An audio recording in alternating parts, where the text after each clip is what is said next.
Bonjour Monsieur Leduc, on est heureux de vous retrouver. Après 3 ans, la dernière fois c'était en mai 2015, nous avions un peu visité la région. Donc on est vraiment heureux de vous retrouver, en pleine forme en plus. Oui, chanceux. La santé tient bien. Donc où en êtes-vous actuellement avec vos recherches? Qu'est-ce qui a été de nouveau par rapport à il y a à peu près 3 ans? Il y a 2 sites intéressants, à Rigaud et puis au Coteau-du-Lac, qui sont deux endroits là, assez proches l'un de l'autre. Coteau-du-Lac, c'est sur le fleuve Saint-Laurent, et Rigaud, c'est sur la rivière Outaouais, mais c'est dans le même triangle. Là. Alors on va commencer par parler de Marie-Madeleine à Rigaud. C'est assez fascinant, la découverte que j'ai faite là. C'est que j'ai un ensemble d'anciennes cartes topographiques du Bas-Canada qui ont été créées par Joseph Bouchette, publiées en 1815. Et sur la région de Rigaud, d'un coup, j'ai vu quelque chose de Marie-Madeleine. Fait là, j'ai fait le focus là-dessus. Et alors, il y a le comté de Rigaud, et à Rigaud, il y a 2 montagnes. En fait, c'est 2 collines qui sont proches l'une de l'autre. Et lui a écrit « La côte double de la Madeleine ». Je dis « Qu'est-ce que c'est ça? » Bon. Alors tout de suite, là, j'ai vu qu'il y avait quelque chose au sujet de Marie-Madeleine. Alors, je prends sur l'Internet, je vais regarder sur l'église de Rigaud. Et heureusement, il y a plusieurs photos à l'intérieur de l'église qui nous montrent Marie-Madeleine. En fait, il y a 2 Madeleines dans cette église-là. La paroisse s'appelle Sainte-Madeleine. Elle était nommée en l'honneur de la veuve du propriétaire de la seigneurie de Rigaud. Monsieur le marquis de Lobinière. Bon. Mais dans l'église, c'est une autre Madeleine. C'est la Madeleine traditionnelle, en tunique rouge, à genoux devant un gros monolithe, un crâne qui s'est déposé sur un livre. Alors ça, c'est la Madeleine de la tradition, la Madeleine de Jésus. Ça, c'est fascinant de retrouver le culte de Marie-Madeleine comme ça, dans le milieu de nulle part. Excusez.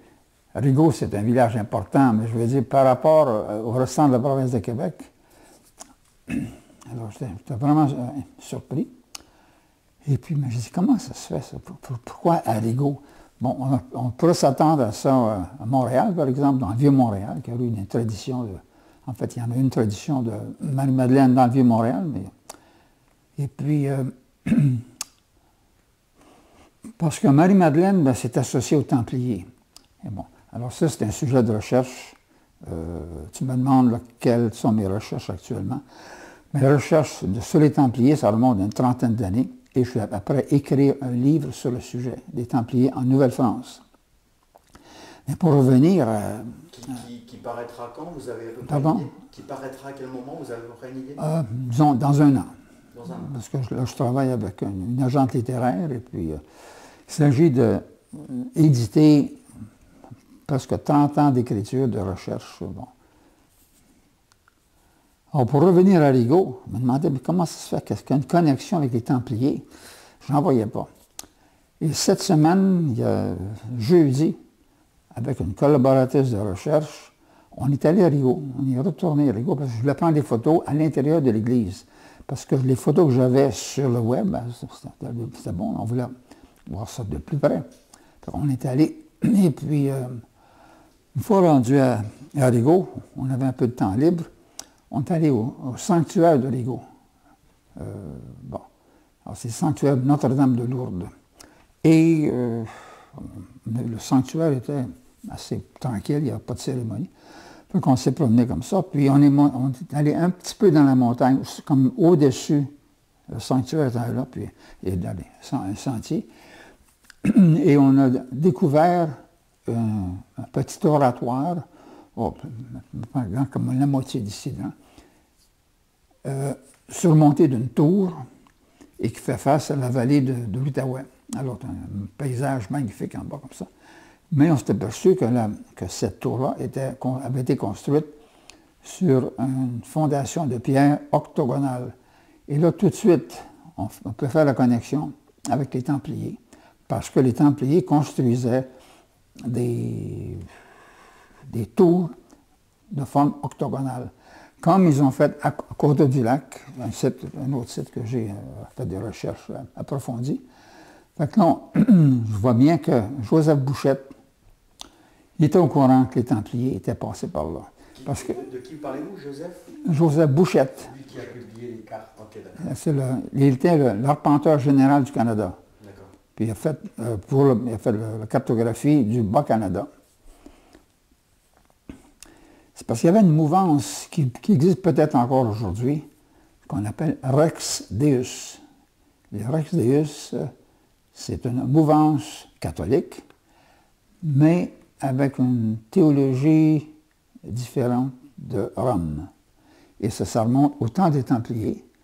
Et ces gens de Rex Deus ont perpétué le souvenir des Templiers, mais aussi, pas seulement ça, mais aussi le souvenir d'une spiritualité et le souvenir de la gnose qui nous rapporte la religion et la spiritualité primitive de Jésus. Et je présume que Joseph Bouchette était de cette mouvance, sans le dire, parce que... Mais au lieu de dire les collines de Sainte-Marie-Madeleine, il dit la double côte de Madeleine. Mais la double côte, là, d'après une photo justement qui est là, on dirait deux beaux saints, un côté de l'autre. Mais lui ne peut pas dire les doubles saints de Marie-Madeleine, là, il se la fait excommunier. Et c'était la façon des gens de Rex Deus de transmettre l'information, je dirais comme codée, pour ceux qui comprennent. Okay, donc Rex Deus serait en fait une société à l'intérieur de la religion qui aurait perpétué les traditions des Templiers, c'est bien ça? Oui. Ok, d'accord. Et les traditions se retrouvent dans le clergé aussi. Oui. Pas seulement dans le clergé. Parce que l'histoire des Templiers, en fait, a mal fini pour les Templiers. Et on présume souvent que les Templiers ont donné lieu à des fraternités maçonniques. Oui. En Allemagne, les Illuminés de Bavière ont eu des Templiers au sein de leur fraternité.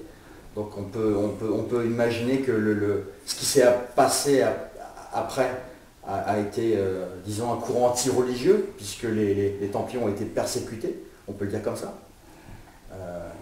Donc Rex Deus sera en fait une association qui aurait pris l'essence idéologique en fait de base de ce courant templier, c'est ça? Oui. D'accord. Mais vous nous disiez il y a 3 ans déjà, je crois que là où passaient les Templiers, ils passaient tout le temps à des endroits où ils vouaient un culte à Marie-Madeleine, et puis toutes les villes qui sont nommées Marie, vous disiez que c'était des endroits où... C'est possible que c'était Marie, mais on voulait dire Marie-Madeleine. Comme Ville-Marie, c'est ça, comme c'est le nom d'origine de Montréal. Ben, pour non, moi, mais je parlais de Ville-Marie, la ville Ville-Marie. Oui. Pas Montréal, la ville Ville-Marie, celle qui est en direction de l'Outaouais. Ah, d'accord. OK. Ville-Marie de l'Abitibi oui. a été fondée par des Sulpiciens en mémoire de Ville-Marie de Montréal. Et qu'ils ont reproduit, par exemple, une tour qui est semblable au tour du Grand Séminaire de Montréal. Et puis là, ben, ça, c'est une autre histoire aussi intéressante avec les francs-maçons.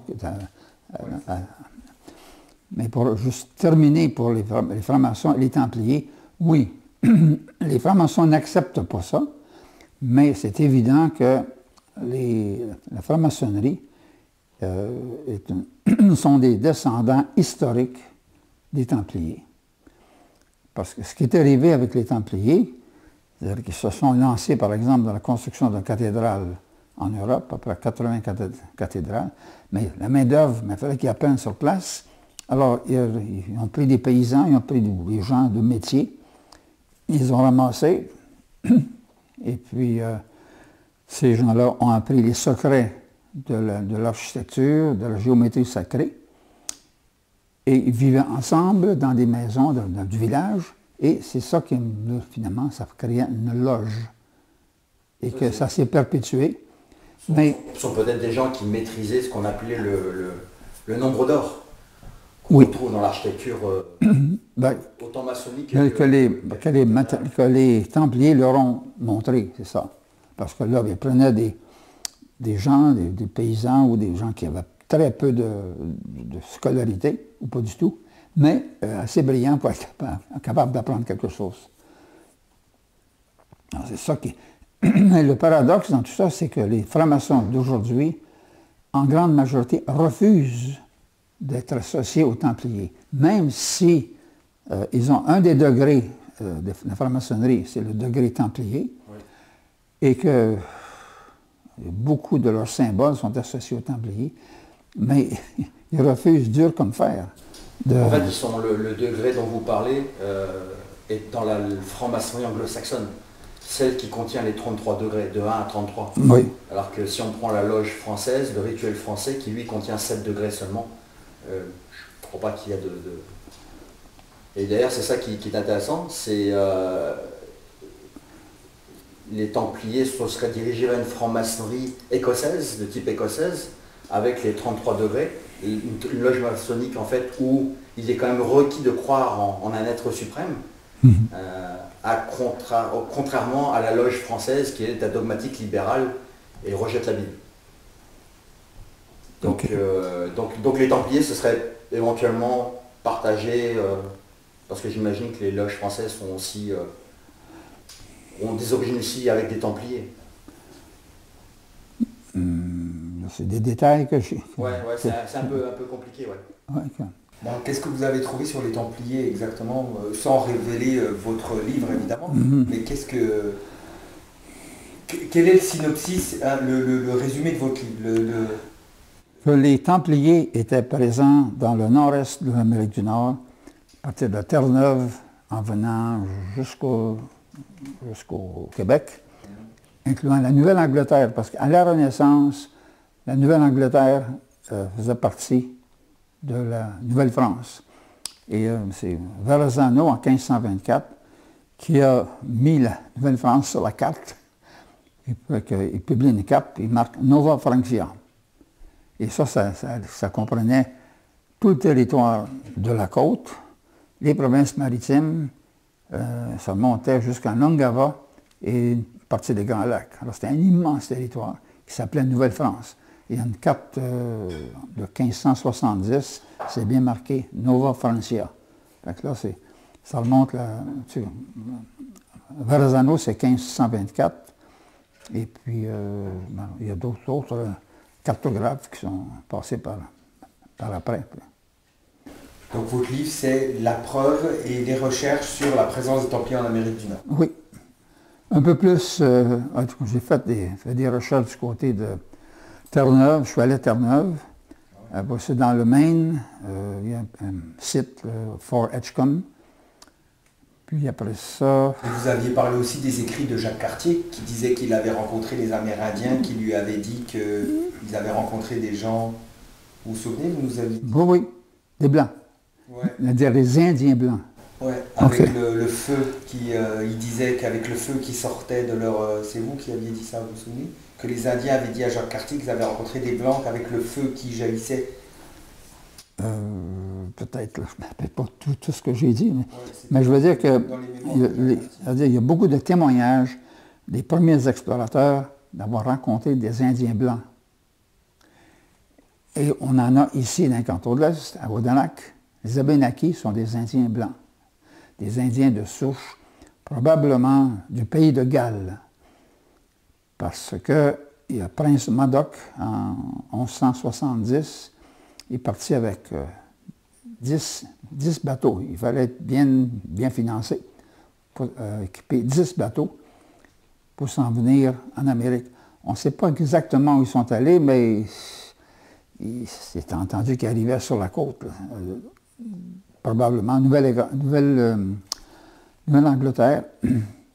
Et que alors les Abénakis se sont établis entre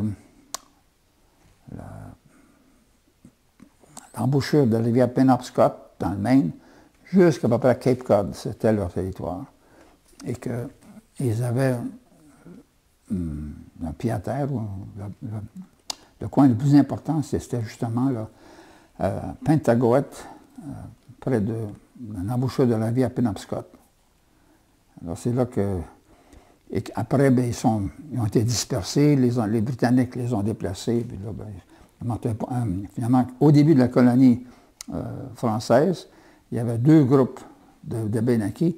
Au Québec, c'était surtout au Danak et aussi dans le bout de Nicolette, ces places-là. Et un autre endroit aux États-Unis, sur le lac Champlain, pas loin d'ici. Alors c'était le... Mais c'est ce que, finalement, si on regarde les Abénakis aujourd'hui, et tu les rencontres, ben, ils sont comme nous. Et ce qui est le plus remarquable, c'est que les Amérindiens de souche asiatique n'ont pas de barbe. Les autres, nous autres, on est d'origine européenne et les hommes portent la barbe. On a la barbe. Les Amérindiens, et que tu vas à Odanak, et qu'il y a quelques années, j'étais là, et puis il y avait une exposition des photos des anciens chefs Abénakis, avec des grosses moustaches et une grosse barbe, ou du moins une grosse moustache. Et ça trahit tout de suite, ce sont des Blancs. Alors, c'est un peu difficile pour le grand public de reconnaître ça, parce que on parle toujours que les Indiens, mais ça, bon, les Indiens blancs, il y en avait ailleurs aussi. Il y en avait aussi à Newport, Rhode Island, parce que Verrazano, qui a fait une exploration dans ce coin-là en 1524, il rencontre ces gens-là, puis il dit « Hey, ils sont blanchâtres. » Il y a eu un peu de métissage avec d'autres, mais ils étaient... Vous parlez de Newport au Rhode Island? Oui. Ouais, c'était ici. Je crois que c'est le port d'esclavage important. Ah, le grand port d'esclaves, le premier port d'esclaves d'Amérique du Nord. Ou là, parce qu'il y a deux Newport aux États-Unis. Il y en a un proche d'ici, puis il y en a un sur l'Atlantique, qui était le port d'esclaves, duquel on parle. Je pense ça que... non. Dans le Rhode Island, c'est pas face à l'Atlantique, ça, non? Oui, Rhode Island, c'est sur la côte de l'Atlantique. Ah, ok, bah c'est celui-là. Mais j'ai jamais entendu parler de... C'est la ville qu'on appelait familièrement Jewport. Ouais, c'est parce qu'il y a la plus grosse synagogue d'Amérique du Nord, et la première synagogue d'Amérique du Nord. Il y avait une grande communauté juive qui était là à l'époque. Très très puissant. Enfin bref, c'est une petite parenthèse. Donc le rapport entre les Abénakis et les Templiers, il y a un rapport? Oui. Ok, c'est ça.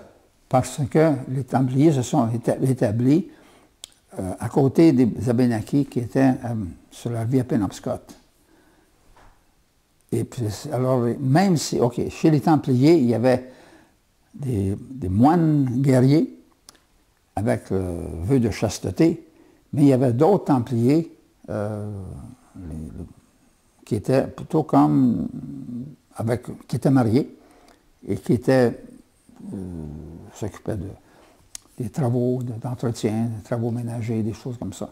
Alors, c'est certain qu'il y a eu des contacts entre les Abénakis et les Templiers. Et que si tu vas à Odanak, tu retrouves des symboles templiers dans l'église d'Odanak. C'est intéressant. La croix templière et puis le culte de la Vierge Noire. La Vierge Noire, ça, c'est les Jésuites qui ont porté ça. Parce que les Jésuites ont pris charge de la mission d'Odanak en 1660. Et les Abénakis ont fait un cadeau aux Jésuites de Chartres. Et comme échange, les Jésuites, non, l'inverse. Les Jésuites ont apporté la Vierge Noire et les Abénakis ont donné une ceinture wampum aux Jésuites de Chartres. Et ça, c'est le culte de la Vierge Noire. Ça a été rapporté par les Templiers. Et les Jésuites sont un peu, sont pas orthodoxes. Et puis, on dit que les Jésuites avaient une connaissance assez particulière, privilégiée de l'ancienne présence des Templiers en Amérique. Mais ils ne le disent pas.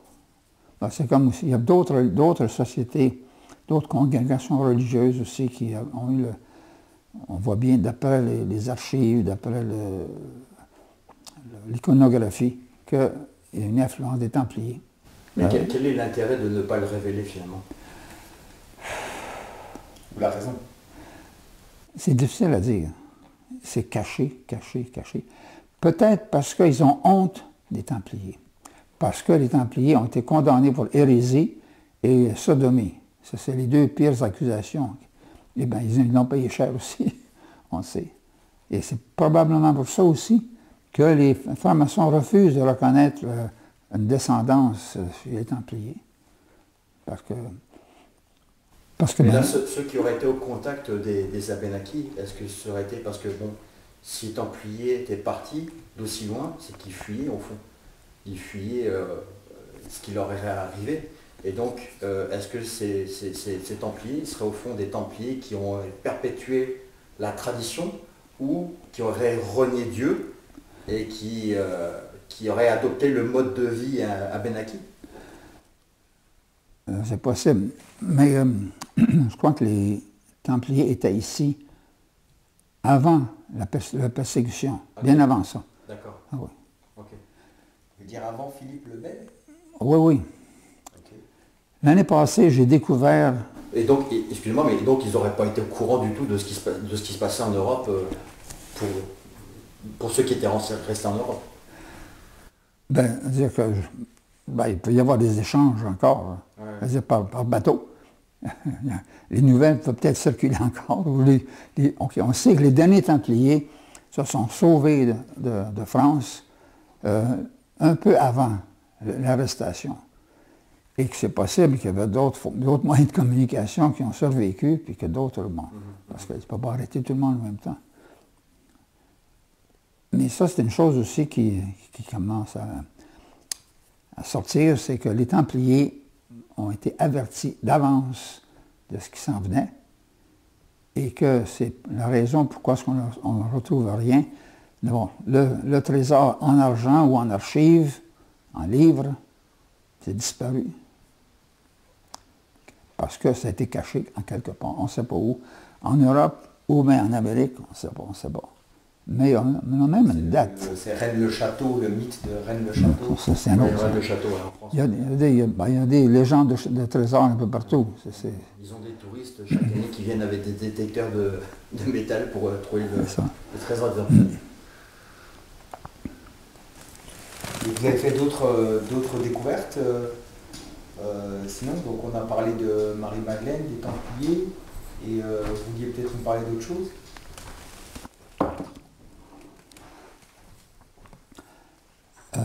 Oui, je peux vous parler de Coteau-du-Lac. Okay. Et ça, c'est intéressant parce que à Coteau-du-Lac,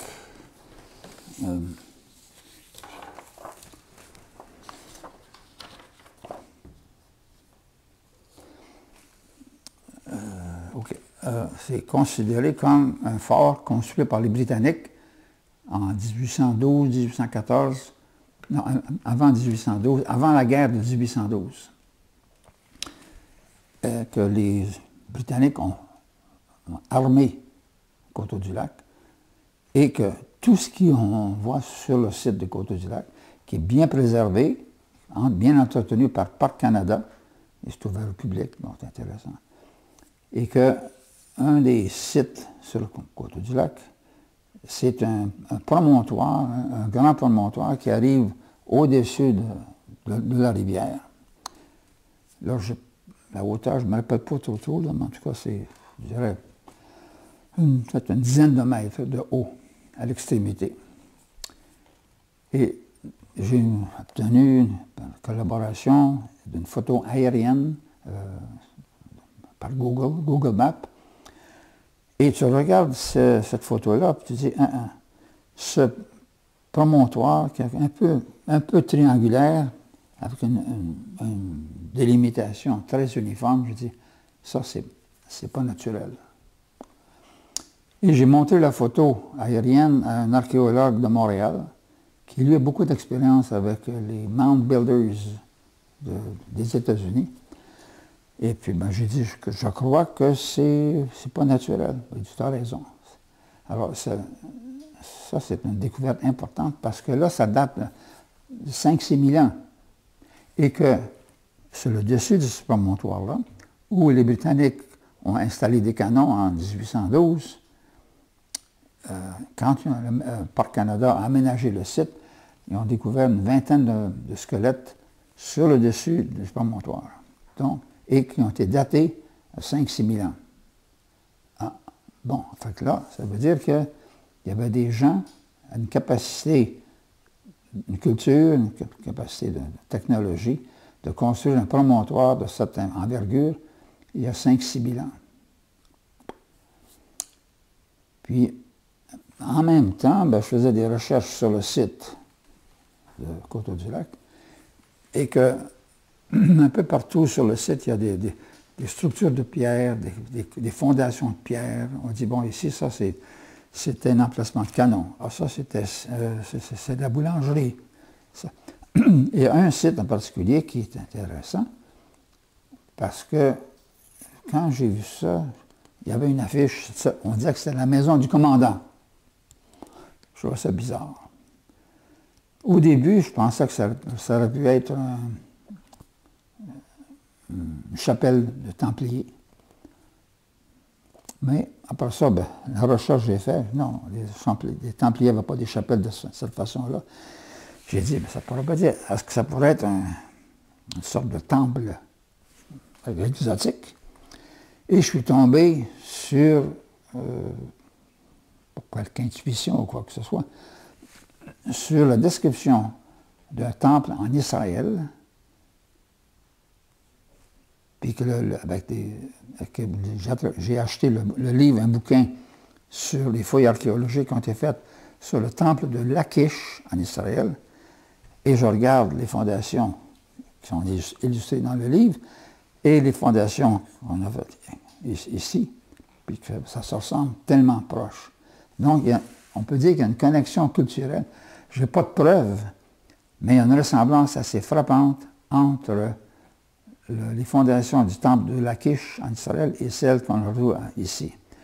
Mais l'autre point intéressant, c'est que le promontoire de Lachish et le promontoire de Coteau-du-Lac se ressemblent comme deux gouttes d'eau à 5 000 ans de distance et deux continents différents.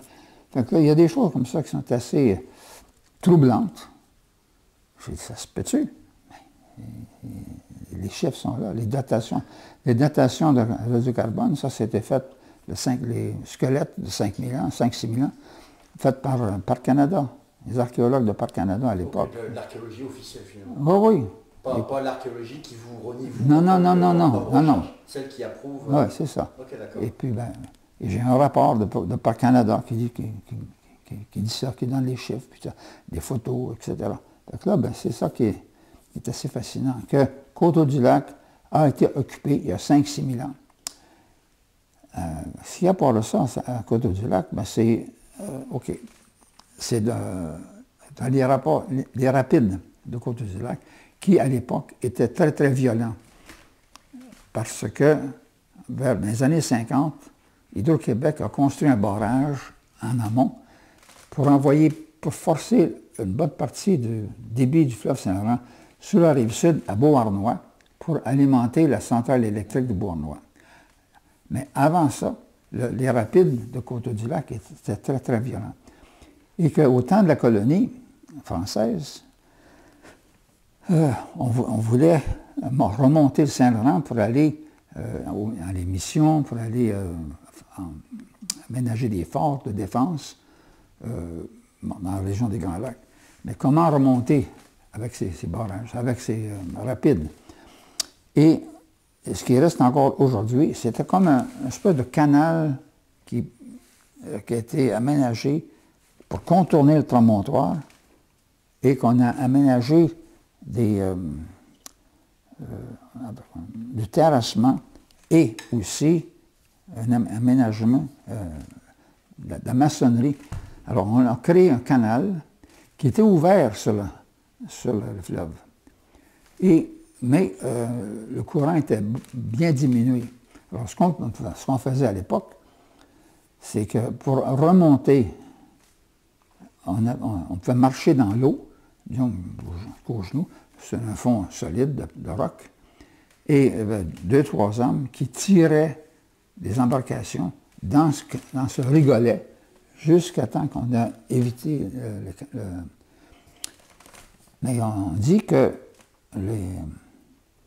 ce rigolet a été construit par les Français en 1600 quelque chose. Sauf que là, des archives disent que le rigolet était déjà présent au temps de la colonie française. Donc, il y en a d'autres qui ont construit ça avant. Est-ce que ce sont les mêmes qui ont construit le promontoire ou bien, je ne sais pas. Là.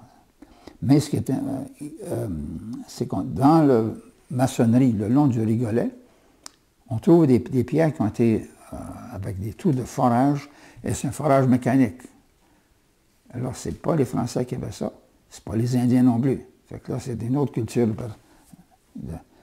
Il existe bien des vestiges partout en Amérique de culture avec une technologie qui nous dépasse, c'est-à-dire qu'on ne comprend pas, qui est une technologie bien avancée et qu'il reste des vestiges comme ça, mais personne ne les accepte, personne ne veut les voir. Et que sont, par exemple, parce qu'il y a des choses qui restent, des choses qui disparaissent, mais des trous de forage dans la pierre, ça reste pour des milliers d'années, ça. Et quand on voit un trou de forage, je dis, ah ben oui, un trou de forage, ça se fait pas comme ça. Oui, c'est un peu le cas, en fait, des débats qu'il y a actuellement sur l'égyptologie, où on n'a pas des gens qui sont d'accord nécessairement. Certains disent, bon voilà, c'était fabriqué de telle manière, par telle technologie. D'autres disent, non, c'est pas possible, ça aurait pris des centaines d'années, voire des milliers d'années pour construire ça, donc c'est pas possible. Donc effectivement, il y a l'histoire écrite, l'histoire officielle, et puis ceux qui cherchent un petit peu, comme vous, et puis qui essaient de remettre en cause tout ça. Concernant les Templiers, nous on a fait un petit voyage, comme on vous a dit, dans la région. J'ai trouvé, parce qu'évidemment on dit toujours que pour connaître un peu l'histoire de la région, on visite les cimetières. C'est pas nécessairement super agréable parce que bon, on est quand même dans le domaine un peu du domaine des morts. Non, mais c'est intéressant. C'est intéressant parce qu'il y a des témoignages. Et j'ai vu à plusieurs reprises des tombes avec ce qui me semblait être des croix templières. Ah oui? À Stansted, je pense. Oui. Ah, Stansted. Ouais, ok. Stansted, je ne prononce pas bien. Je vais vous montrer ça. Ça, est-ce qu'il y a plusieurs cimetières à Stansted? Non, à Stansted, il y avait vraiment un très grand cimetière. Oui, on s'est posé la question parce qu'on s'est dit quand même, c'est pas une ville énorme, mais le cimetière, par contre, était vraiment énorme, il était vraiment imposant. Mais il y a des tombes très très anciennes. Hein. Ouais, il y a beaucoup de tombes très très anciennes. Donc vous confirmez, ça c'est bien une croix templière? Oui. D'accord. Donc il y aurait peut-être des gens qui auraient été initiés, sans nécessairement être francs-maçons, mais initiés à une idéologie, disons, templière et qui perpétue les traditions. Okay. Tu sais, le rigolet que je vous parlais, c'est ça.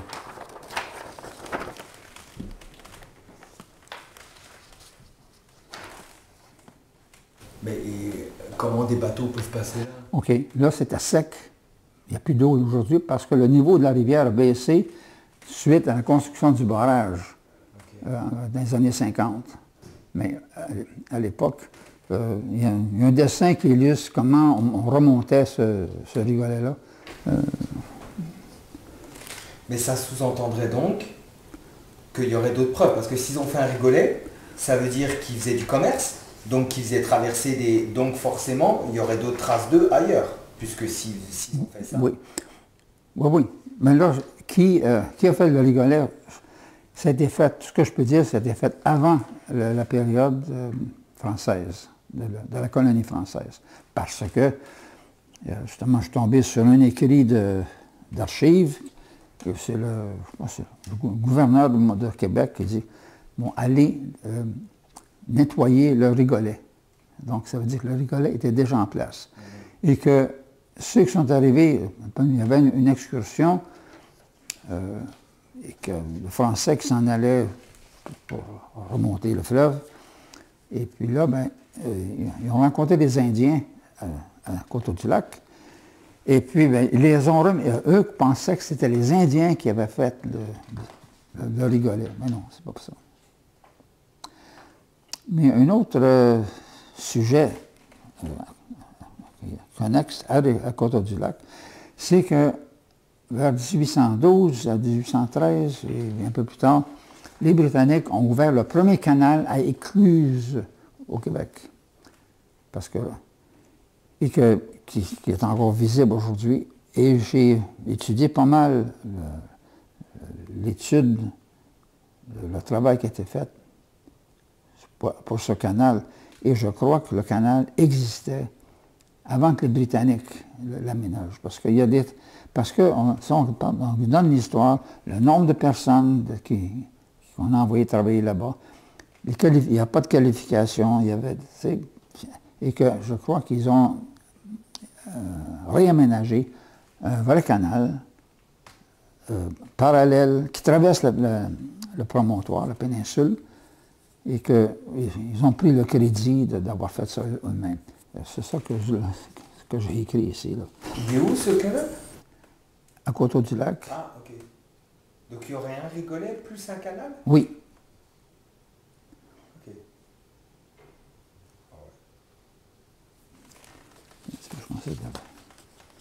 Donc les deux auraient eu pour but de contourner les rapides. Oui, c'est ça. C'est-à-dire que le premier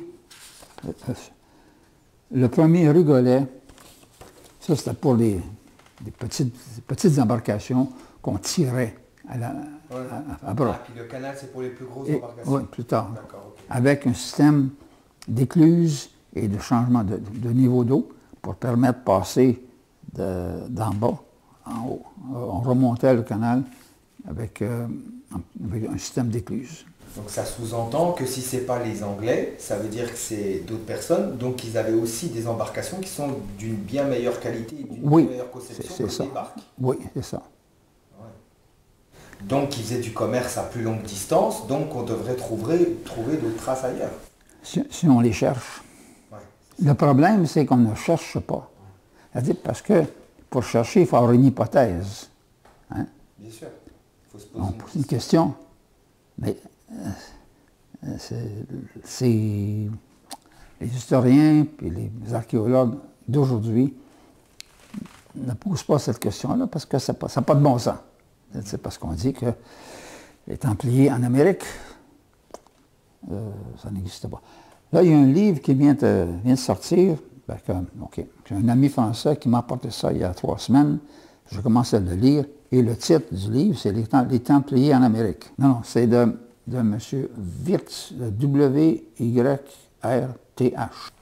C'est le secret, les Templiers, le secret américain. C'est ça qui est le titre du livre.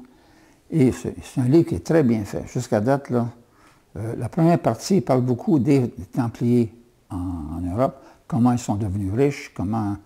Il n'insiste pas trop sur la spiritualité ou sur l'organisation de ce genre-là, mais il parle beaucoup des commanderies, puis là, il y a aussi l'avènement de l'argent métal, que les Templiers ont inondé l'Europe avec l'argent métal, et que l'argent métal n'était pas disponible en France, ou presque très peu. Il était facilement épuisé.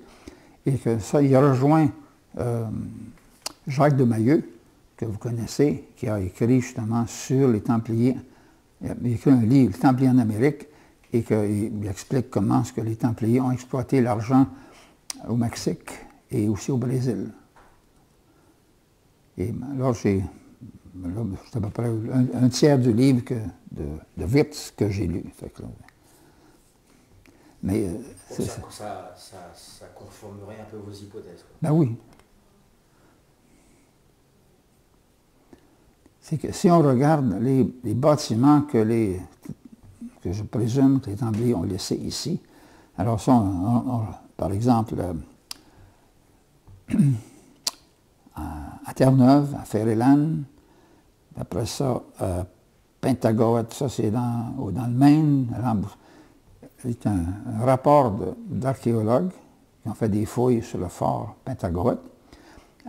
Ils ont illustré les artefacts, mais eux autres, ils ne pensent pas que ce sont les Templiers. Ils ne réalisent pas que ce sont les Templiers. Mais les artefacts, tu vois la croix templière qui apparaît dans les artefacts. Puis après ça, l'autre, le fort Edgecombe dans le Maine, qui est ouvert au public, c'est un parc de l'État du Maine.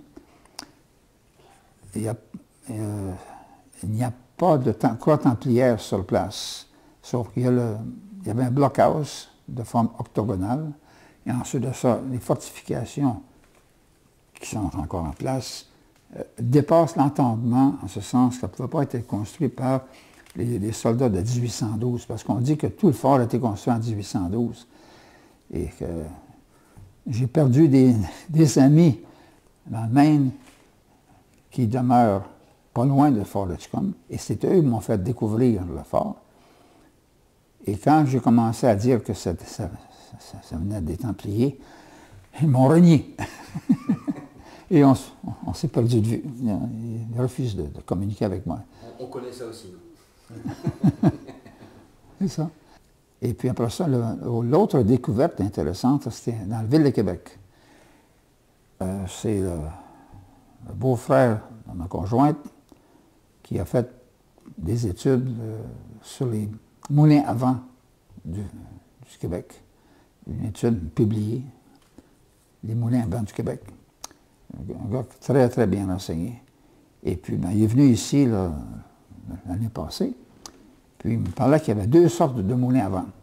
Les moulins pivots et les moulins tours. Ben, je ne savais pas ce que c'était. Alors, un moulin pivot, c'était la boîte avec le mécanisme moulin puis la roue. Mais c'était tout monté sur un pivot. Et qu'on tournait la boîte selon l'orientation du vent. Bon. Et ça remonte dans l'Antiquité presque. Mais les moulins pivots en France datent de l'époque médiévale. Et puis ce monsieur me dit, il y en a eu au Québec. Ah oui? Ah, j'ai une carte, va te le montrer. Il montre ça. Ben, j'ai dit, OK, c'est beau ça, c'est intéressant. Mais j'ai analysé la carte, j'en ai conclu que c'était une carte médiévale et le plan des bâtiments de la ville de Québec. Donc, il y avait des constructions médiévales qui ont précédé le 17e siècle. Et qu'on retrouve sur ce plan-là, la fondation, sur la carte médiévale, les fondations, au même endroit qu'on retrouve aujourd'hui la chapelle des Jésuites et la basilique de Québec. C'est fort. Et que, il y a une carte historique en 1685 qui était faite sous l'autorité des Jésuites, et les Jésuites ont mis leur sceau, et le sceau des Jésuites contient la croix templière. Et sur cette carte-là, il y a une croix templière au site de la basilique, qui n'était pas construite encore en 1685. Fait que là, on voit la connexion entre les Jésuites et la tradition templière. C'est évident sur cette carte-là. Mais ce qui est assez formidable, c'est que j'ai écrit un article là-dessus, ça n'a pas été publié encore, mais que Québec a des fondations médiévales pour un certain nombre de bâtiments. Et ça, c'est... On m'a demandé là, des récentes découvertes. Ça, c'est des découvertes de l'automne passé, ça. D'accord. Puis à Montréal, bien là, je n'ai pas fait d'autres recherches à Montréal parce que j'en ai déjà fait pas mal. Sauf qu'avec une collègue de Montréal, on a fait un peu de recherche sur l'histoire du Coteau Saint-Louis. Coteau Saint-Louis qui est disparu, mais qu'on a des bonnes illustrations des peintures de l'époque. Et j'ai montré ça à mon ami archéologue de Montréal. Il me dit que ça, c'est un monticule. Le Coteau Saint-Louis fut construit par les Mound Builders, qui a été complètement. Vous pouvez préciser ce que c'est, Mound Builders? Vous l'avez pas, ça fait OK. Les Mound Builders, ben, c'est une culture préhistorique, en grande partie dans le Midwest américain, l'Illinois, l'Ohio, et qui ont construit des centaines et des centaines de grands tertres. Okay. Et que c'était des tertres funéraires, mais aussi des tertres de cérémonie au-dessus, comme ça. Okay. Et que selon mon ami Martin Byers, qui a fait toute sa carrière à étudier ces tertres des Mound Builders, par exemple, on construisait des tertres qui pouvaient ressembler à des éléments naturels de l'environnement. Et que l'illustration qu'on a aujourd'hui du Coteau-Saint-Louis, c'est comme ville latérale, et qu'en arrière, c'est le Mont-Royal, et la forme du Coteau-Saint-Louis est la même forme que le Mont-Royal, c'est-à-dire qu'une pente dans un bout et abrupte à l'autre. Ce sont des... Et qu'il y avait un puits au sommet de ce Coteau-Saint-Louis.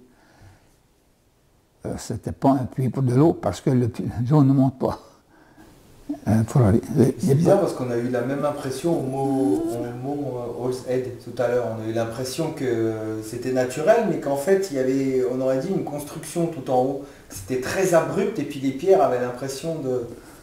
à un endroit du mont Horse Head. Vous êtes allé au sommet? Oui. OK. À la loge des maçons? Des frères maçons? Juste à côté. OK. Juste à côté, on avait l'impression que c'était abrupt et puis que les pierres étaient assez rectilignes. Comme ce que vous venez de décrire, exactement. Comme si c'était pas naturel. C'est possible. C'était caché par la nature. OK. Ça aussi, c'est une hypothèse assez farfelue peut-être, là, mais que le profil de la montagne de RZ, vu de loin, c'est le profil d'une personne. Avec le front, ouais. le nez et la bouche, qui regarde vers l'est. Et c'est pas pour rien que la montagne s'appelle une montagne sacrée. C'est qu'il y a une tradition qui s'est perpétuée, que des gens d'une culture, ça c'est pas les Templiers, ça, là, c'est bien avant.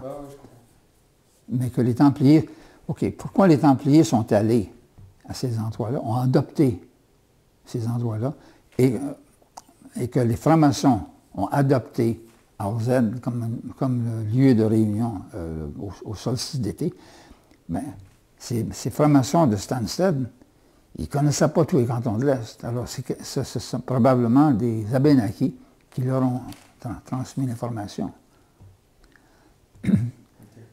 Même chose ici, au bout du chemin Schoolcraft, il y a le site Potten Spring. Je ne sais pas, je vais déjà parler de Potten Spring. Bon, ben ça, c'était un site qui a été développé par les francs-maçons. Mais encore là, comment est-ce que les francs-maçons ont su qu'il y avait une source sulfureuse à Potten Spring? Ben, c'est probablement les Abénaquis. Et que les recherches que j'ai faites à Potten Spring me démontrent que le site a été occupé et aménagé bien avant 1875. Parce que, juste par les grosses pierres qui restent sur place, les escaliers avec qui pèsent probablement des pierres de cette largeur-là, taillées, ben, ils n'ont pas été aménagés en 1875. Parce qu'en 1875, ils ont fait un escalier de béton. Mais ils l'ont terminé avec des dalles de pierre comme ça, qui étaient déjà en place. Le dernier palier pour arriver à la source.